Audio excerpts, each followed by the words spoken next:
Korea Utara dilaporkan telah mengeksekusi mati 3 remaja berusia sekitar 16 sampai dengan 17 tahun di depan publik sekitar bulan Oktober lalu. 2 dari 3 remaja ini dihukum mati karena ketahuan menyebarkan konten film Korea Selatan. Memang ketat banget sih rock lovers kalau di Korea Utara tuh, pokoknya ada bau-bau Korea Selatan aja, itu hukumannya parah banget. Nah, 2 sumber yang menyaksikan eksekusi ini mengatakan kepada Radio Free Asia bahwa 1 remaja lainnya dieksekusi mati karena membunuh ibu tirinya, dan eksekusi ini dilakukan di sebuah lapangan terbang kota Hyesan di utara yang berbatasan dengan China. Setelah menghabisi nyawa ketiga remaja itu, aparat keamanan mengatakan kepada warga yang ketakutan bahwa 2 jenis tindakan yang dilakukan ketiga remaja ini tuh sama-sama jahat, seperti siapa yang menonton atau mendistribusikan film dan drama Korea Selatan, dan mereka yang mengganggu ketertiban sosial dengan membunuh orang lain tidak akan diampuni dan akan dihukum maksimum hukuman mati. Kedua remaja yang dieksekusi kedapatan mencoba menjual thumb drive berisi konten film dan drama Korea Selatan hasil selundupan di pasar lokal. Jadi kok bisa ketahuan nih? Karena memang pejabat Korea Utara ini sering banget ya mengerahkan mata-mata di tempat publik demi memantau gerak-gerik masyarakat yang kemudian akan melaporkan penjual ke polisi begitu. Makanya bisa ketahuan tuh Korea Utara banyak mata-mata di tengah-tengah masyarakat. Jadi ya ada masyarakat-masyarakat yang menjual-jual film-film Korea Selatan atau pengaruh-pengaruh dari barat, entah itu barang-barang, itu bakal ditahu dan nanti bakal dilaporkan juga ke kepolisian. Berita tentang eksekusi mati ini juga udah menyebar dan membuat orang-orang jadi ketakutan juga ya karena hal ini. Sebenarnya untuk eksekusi mati itu jarang sih terjadi di Korea Utara. Pihak berwenang Korut nih biasanya menerapkan eksekusi mati untuk menakut-nakuti warga supaya patuh pada aturan dan keinginan pemimpin tertinggi, yaitu Kim Jong Un, presidennya guys. Jadi ya semata-mata untuk takut-takutin warganya aja. Mungkin warganya udah mulai agak gak takut-takut nih sama peraturannya.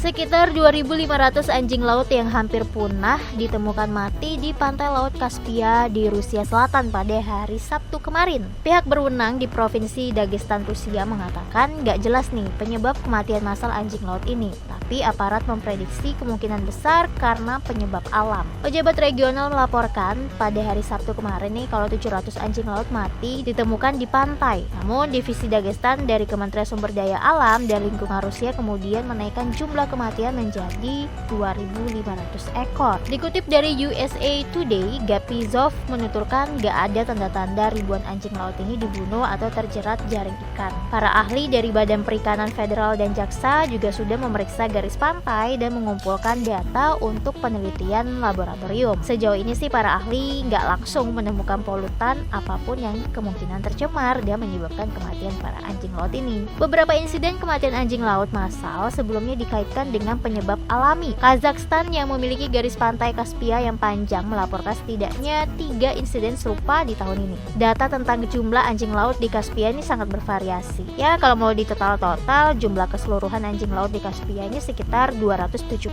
hingga 300.000 ekor. Sedangkan Pusat Perlindungan Lingkungan Kaspia menyebutkan ada sekitar 70.000 ekor saja. Anjing laut Kaspia terdaftar sebagai spesies yang terancam punah di daftar merah International Union for Conservation of Nature.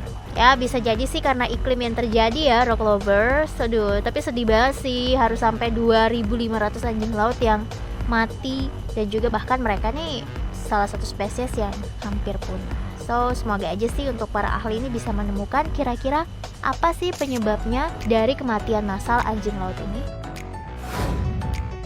Wow, ini nih yang lagi dihangat-hangatnya banget dibicarakan. Kementerian Dalam Negeri mengatakan Pemprov Maluku Utara akan membekukan izin PT Leadership Island Indonesia atau LII karena dugaan melelang Kepulauan Widi di salah satu situs yang ada di New York, guys. Direktur Jenderal Administrasi Wilayah Kemendagri, Safrizal ZA, menjelaskan PT LII ini sebenarnya pernah menandatangani nota kesepahaman dengan Pemprov Maluku Utara pada 27 Juni 2015. Perusahaan itu udah janji nih untuk membangun kawasan pariwisata di Kepulauan Widi dengan jangka waktu 35 tahun. Walaupun demikian, PT LII tidak melakukan pembangunan apapun hingga saat ini guys. Dan perusahaan ini diduga menjadi broker dan mendaftarkan Kepulauan Widi di situs lelang. Pemerintah pusat pun memerintahkan kepada Pemda untuk meninjau ulang izin untuk PT LII. Menurutnya PT LII ini telah melanggar nota kesepahaman karena tidak melakukan pembangunan sejak perjanjian 7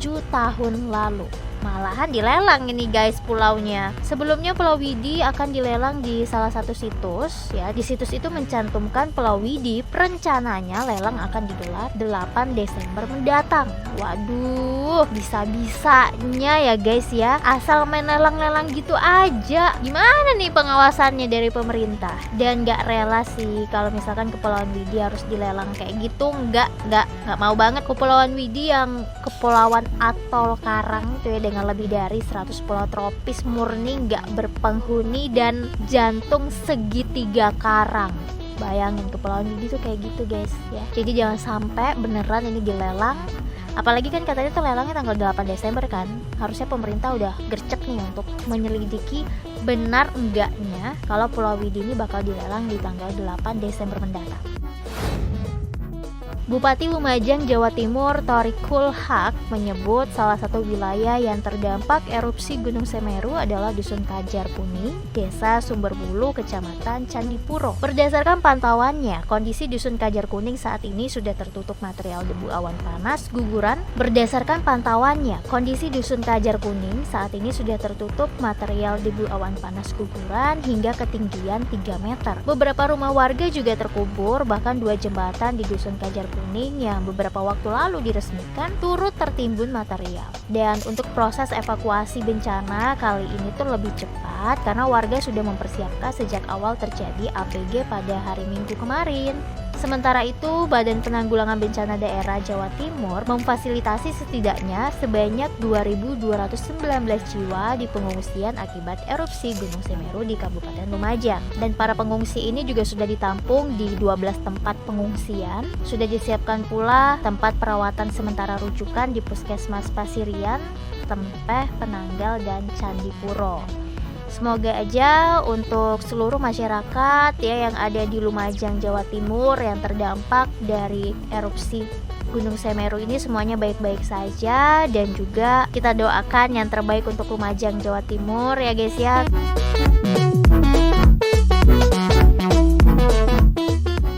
Hai Rock Lovers, dengarkan terus Rock News setiap hari Senin sampai Sabtu hanya di Spotify dan Noise. Mau info terupdate di HP-mu? Follow Instagramnya di @rocknews_network, Twitter dan TikToknya di @rocknewsnetwork. Sampai jumpa di Rock News edisi berikutnya.